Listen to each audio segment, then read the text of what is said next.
আজকে আমরা যাচ্ছি নেপোলির পিৎজা খেতে। দুটো বাস চেঞ্জ করে তারপর ইটালিয়ান পিৎজা, তারপর যাব একটু বাজার হাট করতে। ভিডিওর প্রথমে যে বাজ পড়ার শব্দটি দেখলেন, এটি হচ্ছে তার ফলাফল। গোটা গরমকালটা জুড়েই এরকম দেখছি। হঠাৎ করে আকাশ কালো করে মুষলধারে বৃষ্টি, সাথে বজ্রাঘাত, আবার কিছুক্ষণ পরেই খটখটে রোদ। তবে আজ বেশ অনেকক্ষণ ধরেই বৃষ্টি চলেছে।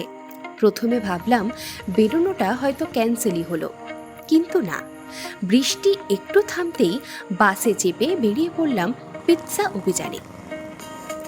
এই পিৎজা শপটায় যাওয়ার জন্য আমাদের দুটো বাস চেঞ্জ করতে হয়। আমেরিকাতে একটা জায়গা থেকে আর একটা জায়গার দূরত্ব বেশ অনেকটাই। অগত্যা বাস স্ট্যান্ডে অপেক্ষা করছিলাম কখন পরবর্তী বাস আসবে। চলে এসেছি নাপোলি পিৎজাতে।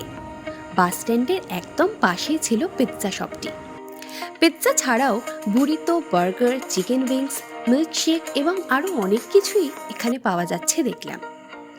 দোকানটা আয়তনে কিন্তু বেশ ছোট। আমরা ছাড়া বাকি কাস্টমারদের দেখলাম খাবার পার্সেল করে নিয়ে যেতে। এই যে এসে গেছে আমাদের অর্ডার বারবিকিউ চিকেন পিৎজা। খেতে কিন্তু চমৎকার ছিল এটি। খাওয়া দাওয়া শেষে এবার একটু দোকান বাজার করার পালা। চলে গিয়েছিলাম হোল ফুড মার্কেটে। পিৎজার দোকানটার ঠিক উল্টো দিকেই ছিল মার্কেটটি। তবে এই মার্কেটটিতে বেশিরভাগই অর্গানিক প্রোডাক্ট পাওয়া যায়, তাই চিকেন, ডেয়ারি প্রোডাক্ট এবং শাকসবজির দাম তুলনামূলকভাবে একটু বেশি। এখানে আসার পর এই প্রথমবার কুমড়ো দেখতে পেলাম, তার উপরেই রয়েছে স্কোয়াশ। এখানে বেশ অনেক রকমেরই শাকসবজি দেখছি। ডেয়ারি সেকশনেও আমন্ড মিল্ক, সয় মিল্ক, ওট মিল্ক ছাড়াও আরও অনেক ধরনেরই মিল্ক দেখলাম। চিজেরও ছিল প্রচুর ভ্যারাইটি। আর এখানে আবার দেখলাম প্রচুর অর্গানিক সাবানও রয়েছে। খাওয়া দাওয়া এবং গ্রসারি শপিং সেরে অবশেষে লেক পঞ্চাত্রেন থেকে সূর্যাস্ত দেখে একটা সুন্দর দিনের সমাপ্তি হলো।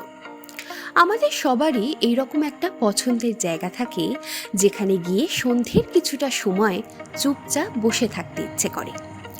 বাড়িতে থাকতে সন্ধ্যাবেলাটা বেশিরভাগ সময়ই ছাদে গিয়ে কাটাতাম, বা কখনো কখনো সব বন্ধুরা এক জায়গায় হয়ে কোথাও সময় কাটাতাম। আচ্ছা, সন্ধ্যাবেলাটা আপনারা কোথায় কাটাতে সবথেকে বেশি পছন্দ করেন? কমেন্ট করে অবশ্যই জানাবেন। ভিডিওটি ভালো লাগলে লাইক, কমেন্ট, শেয়ার করে পেজটিকে ফলো করতে ভুলবেন না। Thank you for watching.